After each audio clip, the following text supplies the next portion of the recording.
একই মঞ্চে হাত এবং বুক মিলালেন সৈয়দ মোহাম্মদ রেজাউল করিম পীর সাহেব চরমনাই এবং আল্লামা মামুনুল হক।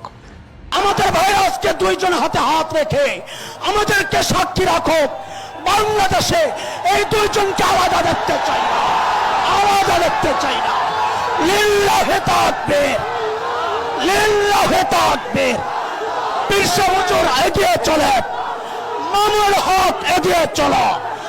মুসলমান জিজ্ঞেস করতে চাই, পীর সাহেব হুজুর আল্লামা মামুনুল হক যদি সব তন্ত্র মন্ত্র বাদ দিয়ে বাংলাদেশের খেলাফত প্রতিষ্ঠার জন্য ডাক দেয়, কে রক্ত দিতে প্রস্তুত আছো? হাত ওঠে।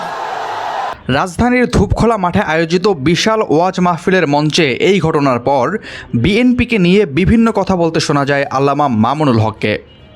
হযরত পীর সাহেব হুজুর চরমনাই হাফিজাহুল্লাহ তাআলা ওয়া রাহ মঞ্চে উপস্থিত আছেন। আমরা এখানে আছি, জাতির সঙ্গে কথা দিচ্ছি।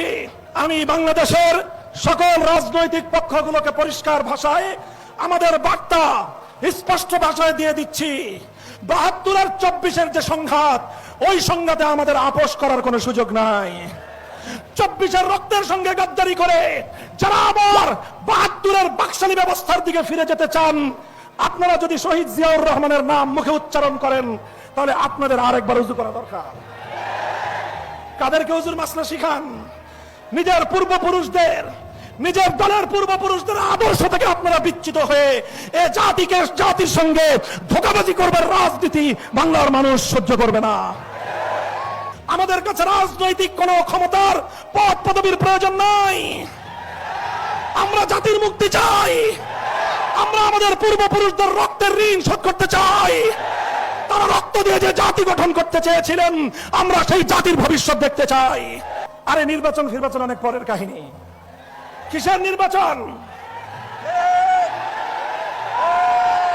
২০১৩ সালের শাপলা চত্বরের শহীদদের রক্তের প্রথম এই রক্তকে স্বীকার করতে হবে বাংলার মাটিকে। ২৪-এর সহস্রাধিক জুলাই যোদ্ধাদের রক্ত যে জন্য গিয়েছিল, সেই আধিপত্যবাদের উৎখাত নিশ্চিত করতে হবে। জুলাই সনদ বাংলার মাটিতে কার্যকর করতে হবে। ৭২-এর সংবিধান বাংলার মাটিতে চলবে না, চলতে দেওয়া হবে না, চলতে দেওয়া হবে না।